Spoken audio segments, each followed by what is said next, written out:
नमस्कार, tri city update में आपका स्वागत है। मैं हूं रमेश शांडा। अब खबरें विस्तार से। जिला पंचकुला में अवैध रूप से चल रहे हुक्का बार के संदर्भ में ड्रग्स कंट्रोल विभाग द्वारा NSUI RTI सेल के राष्ट्रीय कन्वीनर व शिवालिक विकास मंच के उपाध्यक्ष दीपांशु बंसल को करीब 1.5 साल से सूचना उपलब्ध न करवाए जाने के मामले में राज्य जन सूचना आयोग ने संज्ञान लेते हुए सहायक टेस्ट ड्रग्स कंट्रोलर व ड्रग कंट्रोलर विभाग को चेतावनी देते हुए कड़े शब्दों में सख्त रूप से लताड़ लगाने का काम किया, क्योंकि सहायक ड्रग कंट्रोलर ने 2 महीने के बाद सूचना का स्थानांतरण किया है, जबकि नियमानुसार 7 दिनों में करना होता है। आयोग ने ड्रग विभाग को 1 महीने के अंदर बिना किसी विलंब के सही व पूरी सूचना के आदेश दिए। दीपांशु बंसल को विभाग ने कहा कि यदि उन्हें लगता है कि विभाग द्वारा उपलब्ध करवाई जाने वाली सूचना में कोई त्रुटि, कमी व गलती है तो उसे बिंदुनुसार अंकित कर विभाग को सूचना देने के लिए प्रयुक्तर लिखे। उसके पश्चात आयोग को 2 हफ्ते में सूचना उपलब्ध करवानी होगी। नशा कारोबारियों का अड्डा बन चुके जिला पंचकुला में विभिन्न हुक्का बार्स को लेकर ड्रग्स कंट्रोल विभाग द्वारा दी गई परमिशनों, NOCs कब कब रेड की गई और उनको कौन कौन से चिन्हित किए गए हैं, कौन कौन संचालक हैं, इन सभी बातों को लेकर और इसके साथ साथ कौन कौन से फ्लेवर्स परमिटेड हैं, इन सभी बातों को लेकर हमने 24 अप्रैल 2019 को ड्रग्स कंट्रोल विभाग से एक RTI के अंदर सूचना मांगी थी, परंतु 1.5 साल तक भी जब हमें सूचना नहीं मिली, इसी बीच हमने राज्य जन सूचना आयोग को एक अपील दायर की। मुख्य सूचना आयुक्त राज्य जन सूचना आयोग ने हमारी अपील का निपटारा करते हुए ड्रग्स कंट्रोल विभाग को सख्त शब्दों में चेतावनी देते हुए कड़े शब्दों में लताड़ लगाने का काम किया है, क्योंकि जो सहायक राज्य ड्रग कंट्रोलर है उन्होंने जो हमारी सूचना संबंधी जगह ट्रांसफर करनी थी वो 7 दिन में करने की बजाय 2 महीने में की। इसी के साथ साथ उन्होंने हमारी जो अपील थी उसका निपटारा करते हुए 4 दिशा निर्देश जारी किए हैं, जिसके अंदर पहला कि जो कि हमें सूचना है वो ड्रग्स कंट्रोल विभाग जो जिला ड्रग्स कंट्रोलर है वो 1 महीने में उपलब्ध कराने का काम करेंगे कि कौन कौन से जो हुक्का बार से उनको परमिशन दी हुई है, कौन कौन से को नहीं दी हुई है, क्या क्या कार्रवाई की है, कब कब रेड की गई है। इसके साथ साथ अगर हमें कोई डेफिशिएंसी लगती है उनकी सूचना में तो हम उन्हें सूचित करेंगे, वो हमें उसके जवाब 2 हफ्ते के अंदर देंगे। फिर भी अगर ड्रग्स कंट्रोल विभाग, जैसा कि आपको मालूम है हम 1.5 साल से इसकी लड़ाई बड़ी पुरजोर तरीके से लड़ रहे हैं, अगर फिर भी वो हमें सूचना नहीं देते तो उन जो संबंधित अधिकारी होंगे उनके ऊपर जो RTI एक्ट है उसकी धारा 20 के अंतर्गत 25,000 तक का जुर्माना व विभागीय कार्रवाई के जो भी जांच के आदेश होंगे उनके ऊपर वो कार्रवाई दंडात्मक यानी पिनल कार्रवाई लागू होगी। साथियों, अवैध रूप से चल रहे हुक्का बार्स को लेकर हमने हाईकोर्ट में भी जनहित याचिका दायर की थी, जिस जनहित याचिका के अंदर राज्य सरकार ने यह दावा किया था, ये एफिडेविट दिया था कि पूरे जिले के अंदर, पूरे प्रदेश के अंदर कहीं पर भी कोई हुक्का बार नहीं चल रहे हैं, परंतु सरकार के भ्रष्ट अधिकारियों के नेताओं के संरक्षण के अंदर आज भी सरेआम खुले रूप से हुक्का बार चल रहे हैं, जहां पर नशों का कारोबार, जैसा कि अभी एक ड्रग पेडलर पकड़ा गया, उसने साफ रूप से स्पष्ट किया कि वो हुक्का बार्स के माध्यम से कोकेन व अन्य जो ड्रग्स के नशीले पदार्थ हैं उनका युवाओं को सेवन करवाना, अपने कारोबार को बढ़ाने का काम करते हैं। तो इन सभी बातों को लेकर हम अपनी लड़ाई को जारी रखे हुए हैं और जो अब ड्रग्स कंट्रोल विभाग के अधिकारियों को लताड़ लगाने का काम राज्य जन सूचना आयोग ने किया है,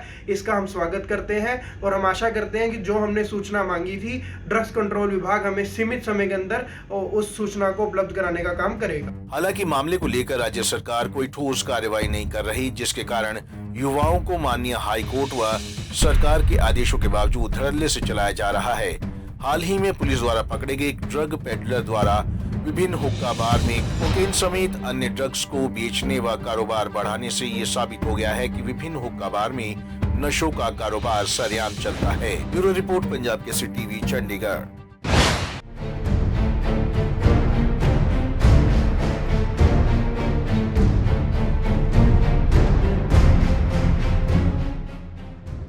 दिवाली का त्योहार खत्म होने के बाद प्राइवेट स्कूल प्रशासन भी सरगर्म हो गया है। सोमवार को इंडिपेंडेंट स्कूल एसोसिएशन की तरफ से सभी प्राइवेट स्कूलों को निर्देश जारी किए गए हैं, जिसके तहत सभी स्कूलों को 5 दिन तक अभिभावकों की तरफ से बच्चों को स्कूल भेजने के लिए सर्वे करने को कहा गया है। अभिभावकों के फीडबैक पर ही स्कूलों को खोलने का अंतिम फैसला लिया जाएगा। यह सर्वे नर्सरी से 12वीं कक्षा तक के अभिभावकों के बीच में होगा। वहीं इस मामले पर जानकारी देते हुए स्कूल प्रशासन के प्रेसिडेंट ने बताया कि वह रेगुलर क्लासेस शुरू करने को लेकर योजना बना रही हैं, लेकिन आखिरी फैसला अभिभावकों की राय पर ही निर्भर करता है। इसके लिए वह सोमवार को सभी प्राइवेट स्कूलों को दोबारा सर्वे करने के लिए बोल रहे हैं। अगर नर्सरी से 12वीं कक्षा तक सभी सेक्शनों में 50% अभिभावक राजी होते हैं तो सभी कक्षाओं को रेगुलर बुलाया जाएगा। अगर सिर्फ उच्चतर कक्षाओं के अभिभावक ही सहमत होते हैं तो सिर्फ उनको ही बुलाया जाएगा। पेरेंट्स को पहले कन्विंस करना पड़ेगा कि भाई आपको बच्चे भेजने चाहिए, और जब तक वो उनका डर नहीं जाता जो शुरू से लगा दिया है उन्होंने, वो बच्चे भेजने को तैयार नहीं है। हमने सर्वे करते हैं हर 15 दिन के बाद कि भाई आप बच्चे भेजोगे। हमारे पास 10% या 12, 15, 13% से ज़्यादा पेरेंट्स नहीं मानते कि भाई हम बच्चे भेजेंगे। इस कंडीशन में तो हम स्कूल खोलेंगे नहीं। हम स्कूल तब खोलेंगे जब पेरेंट्स 50% मान जाएंगे कि जी हम बच्चे भेजेंगे और खोलेंगे। अब ये सरकारी स्कूल इन्होंने खोल दिए हैं, इसके अंदर से कभी आ रहा है कि जी कोविड हो गया, टीचर्स को ये हो गया, वो हो गया, पर उधर भी ये सक्सेसफुल नहीं हो रहे। अब ये क्या करेंगे, ये इनकी सोच है कि कैसे आएंगे। पर हमारी सोच तो ये है कि इस तरफ हम पढ़ेंगे ही नहीं, खोलने की तरफ, जब तक पेरेंट्स पूरी तरह मानते नहीं हैं। आपको बता दें कि शहर में कुछ स्कूलों में 12वीं और 10वीं कक्षा के विद्यार्थियों के अभिभावकों की मंजूरी के साथ ही प्री बोर्ड की तैयारियां शुरू करवाने के लिए उन्हें बुलाया जा रहा है। वहीं अध्यापक भी स्कूल में आकर लाइव ऑनलाइन क्लासेस ले रहे हैं। पंजाब केसरी टीवी चंडीगढ़ के लिए भगवत सिंह की रिपोर्ट।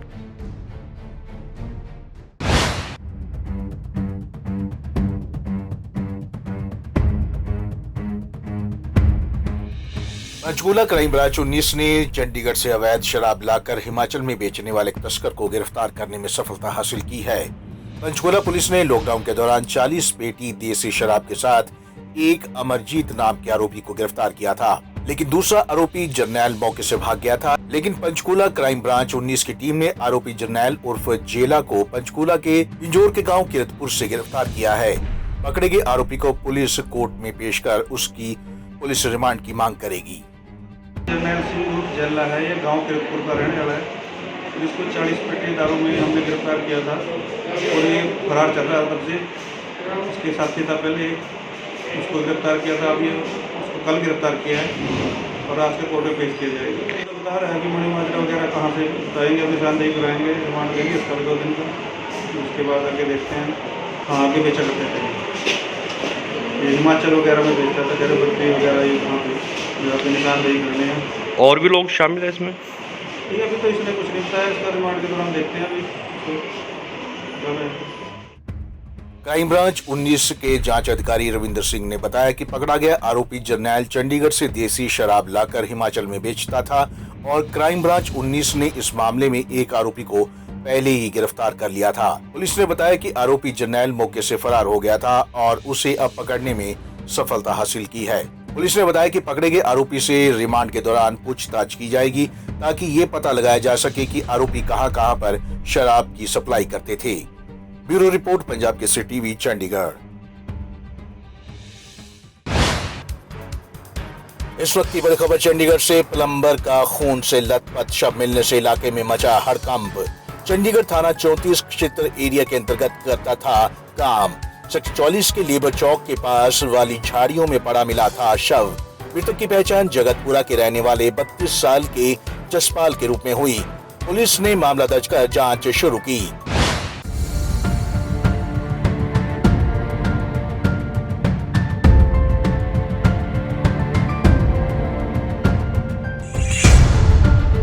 पिछले 8 महीने से बंद पड़े शहर के टूरिस्ट प्लेस फिर से गुलजार होंगे। यह सारे टूरिस्ट प्लेस अब पर्यटकों का स्वागत करेंगे।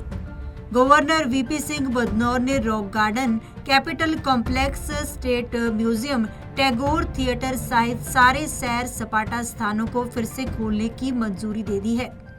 गवर्नर बदनौर ने पंजाब राज महल में आयोजित कोविड-19 वार रूम मीटिंग के दौरान यह आदेश जारी किए हैं। इनको खोलने में कोविड प्रोटोकॉल की सख्त गाइडलाइंस की पालना की जाएगी। इसको लेकर रॉक गार्डन में पूरी तरह से साफ सफाई का काम भी शुरू किया जा रहा है। अब टूरिस्ट डिपार्टमेंट हेल्थ डिपार्टमेंट के साथ मिलकर इसकी ओपनिंग पर काम करेगा। वहीं अनुज सैनी ने बताया कि लॉकडाउन के चलते रॉक गार्डन पूरी तरह से बंद था, लेकिन अब वीरवार को यह खुलने जा रहा है, जिसकी तैयारियां शुरू हो चुकी हैं। इसके साथ ही कोविड-19 की गाइडलाइंस का भी पूरी तरीके से पालन किया जाएगा। रॉक गार्डन वीरवार को खुलने जा रहा है पब्लिक के लिए, गवर्नमेंट की पूरी इजाज़त के साथ। और इसमें पूरा अच्छी तरह से इसको ध्यान रखा गया है कि किस तरह कोविड-19 से बचने के लिए लोगों को बाहर से ही थोड़ा जागरूक करके अंदर भेजा जाएगा। और लोग भी समझदार हैं, लोग भी अपने आप को संभाल के चलेंगे और सैनिटाइज कर रहे हैं पूरे रॉक गार्डन में, और परमानेंटली करते भी रहेंगे। जिस तरह से टाइम टू टाइम पब्लिक आएगी और साथ ही साथ सैनिटाइज भी होता रहेगा और लोगों को समझाया भी जाएगा और लोग भी इसमें ठीक ढंग से ही चलेंगे। आपको बता दें कि कोरोना वायरस की वजह से मार्च में सभी टूरिस्ट प्लेस बंद कर दिए गए थे। उसके बाद केवल सुखना लेक को ही खोला गया था और बाकी अभी तक बंद ही है। सर्दियों में टूरिस्ट बड़ी गिनती में चंडीगढ़ आते हैं और जहां अब टूरिस्ट प्लेस बंद होने से उन्हें निराश ही लौटना पड़ता था। अहमदाबाद से आए टूरिस्ट ने बताया कि चंडीगढ़ में रॉक गार्डन बहुत ही प्रसिद्ध है, लेकिन उन्हें यहां आकर पता चला कि रॉक गार्डन बंद है, जिसकी वजह से उन्हें काफी निराशा हुई। Happy to be the first in the museum, and we came from Gujarat, Ahmedabad, and first of all we just know that the museums were closed, so we were disappointed. But as soon as we enter from here and we understood, we had a call here and they told that the museums are open, so we are very excited to see the museum. We have just entered. घूमने ही आए थे और आने के बाद पता चला कि यहाँ पे अभी बंद है। थोड़ा अफसोस हो रहा है कि इतनी दूर से आ रहे तो बंद है, और तो कुछ नहीं, अभी क्या कर सकते कोरोना में अगर बंद है तो। हम सर अहमदाबाद से आए थे और यहाँ रोज़ गार्डन का नाम बहुत अच्छा सुना था, इसलिए यहाँ देखा कि अच्छी जगह है, घूम लेंगे। लेकिन यहाँ आने के बाद पता चला कि बंद है, तो बहुत दुख हुआ कि जिस इच्छा से आए थे वो हमारे रह गया घूमने का।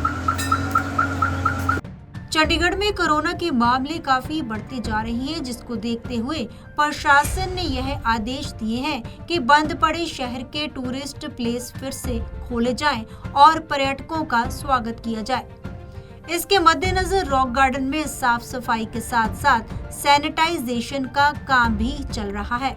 पंजाब केसरी टीवी चंडीगढ़ के लिए भगवत सिंह की रिपोर्ट।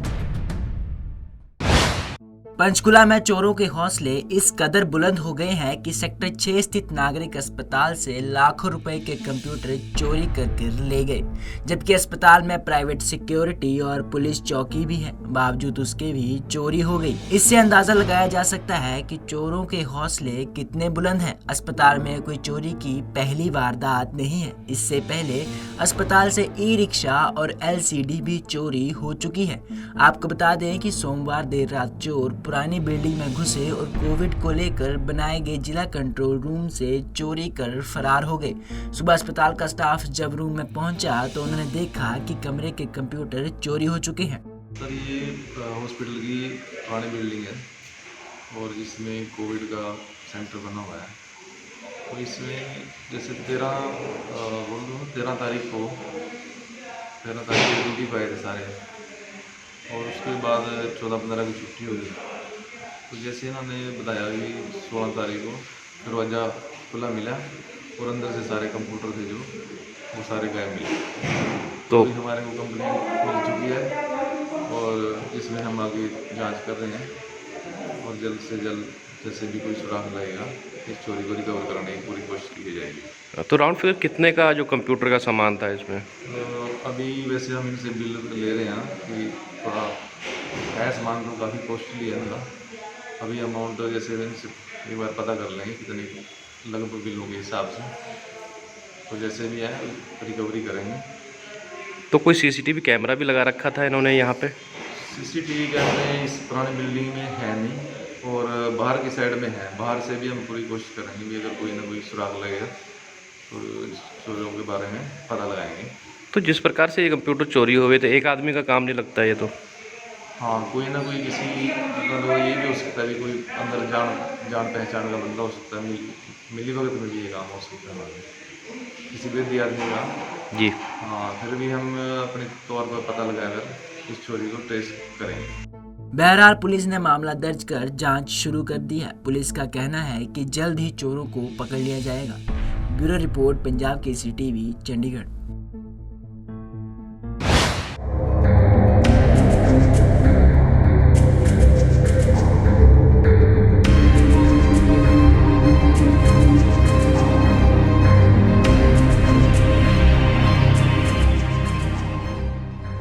अक्टूबर 2019 में शिक्षा विभाग ने 131 एनटीटी टीचर्स की पोस्टें भरने की प्रक्रिया शुरू की। उसके बाद जनवरी 2020 में 28 लोगों को फाइनल अप्रूवल भी जारी कर दी। उसके बाद उन्हें 10 महीनों बाद भी ज्वाइनिंग लेटर और ज्वाइनिंग स्टेशन नहीं मिला, जिससे परेशान आवेदकों ने मंगलवार को director school education Binderjit Singh Brar का रुख किया और ज्वाइनिंग नहीं देने पर सवाल उठाए, जिस पर डायरेक्टर स्कूल एजुकेशन के पास कोई जवाब नहीं था। विभाग की तरफ से 28 आवेदकों का नाम फाइनल किया गया था, जिसके बाद उन्हें ज्वाइनिंग लेटर नहीं मिला। मंगलवार को मिलने पहुंचे सभी आवेदक हरियाणा के विभिन्न जिलों में से थे, जिन्होंने विभाग पर आरोप लगाया कि हमें बीते 10 महीनों से अलग अलग बहाने लगाकर घुमाया जा रहा है। इस पर स्कूल एजुकेशन के अनुसार फाइल वित्त विभाग में फंसी है, जिसके कारण अभी कुछ नहीं किया जा सकता। आवेदक पंकज ने बताया कि हमें समझ नहीं आ रहा कि आगे क्या करना है। कोविड-19 के चलते पहले हम रुके हुए थे, लेकिन अब सब कुछ क्लियर हो चुका है, तो विभाग टाल मटोल कर रहा है। एक साल हो गया था, हमने पेपर दिया था, बट ये कह रहे थे कि डॉक्यूमेंट वेरिफिकेशन भी हो गई थी। फिर उसके बाद इन्होंने ये बोल रहे थे कि 17 बच्चों की लिस्ट हम निकालेंगे, बाकी का हमें पता नहीं कि कैसे क्या करना है। तो उसके बाद हम वेट करते रहे, 1 साल हो चुका हमें वेट करते हुए, पर अब तक हमें ज्वाइनिंग नहीं मिली है सर। ये बात है, बस इसलिए हम आए हैं इतनी दूर से। हालांकि मेरा एक्सीडेंट भी हो चुका, फिर भी बहुत सारी लड़कियां भी हैं जो अपनी प्रॉब्लम्स को देखते हुए फिर भी आई हैं। ये सितंबर में एग्ज़ाम दिया था और हमारा जनवरी तक इन्होंने सारा कुछ मेरिट वेरिट लिखा दी थी, पर जनवरी के बाद इन्होंने कुछ आगे तक का प्रोसेस चालू नहीं किया है इन्होंने। और इनसे हम लगातार कांटेक्ट करते हैं तो ये हमें आश्वासन देते हैं 15 दिन 20 दिन का, कि 15-20 दिन में आ जाएगा।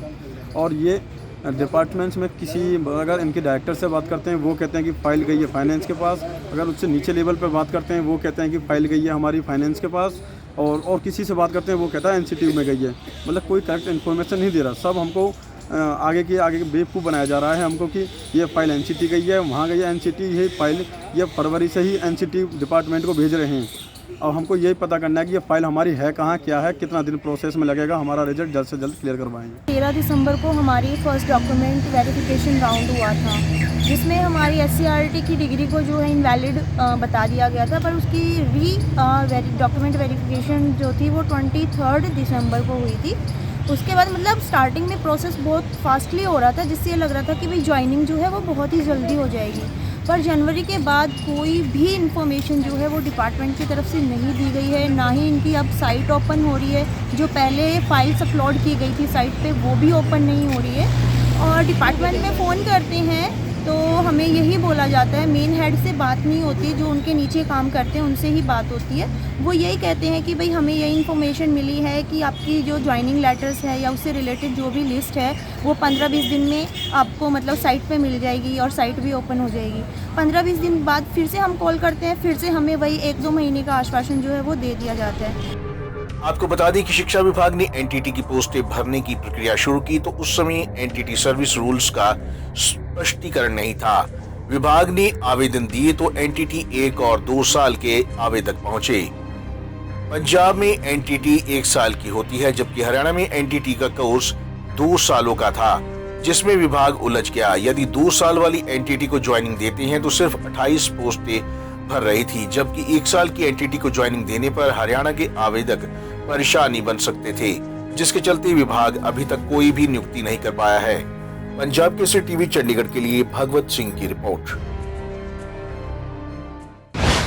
ट्राई सिटी अपडेट में अब तक के लिए बस इतना ही। कुछ और खबरों के साथ फिर हाजिर होंगे। तब तक के लिए रमेश आंडा को पूरी टीम के साथ दीजिए इजाजत। नमस्कार।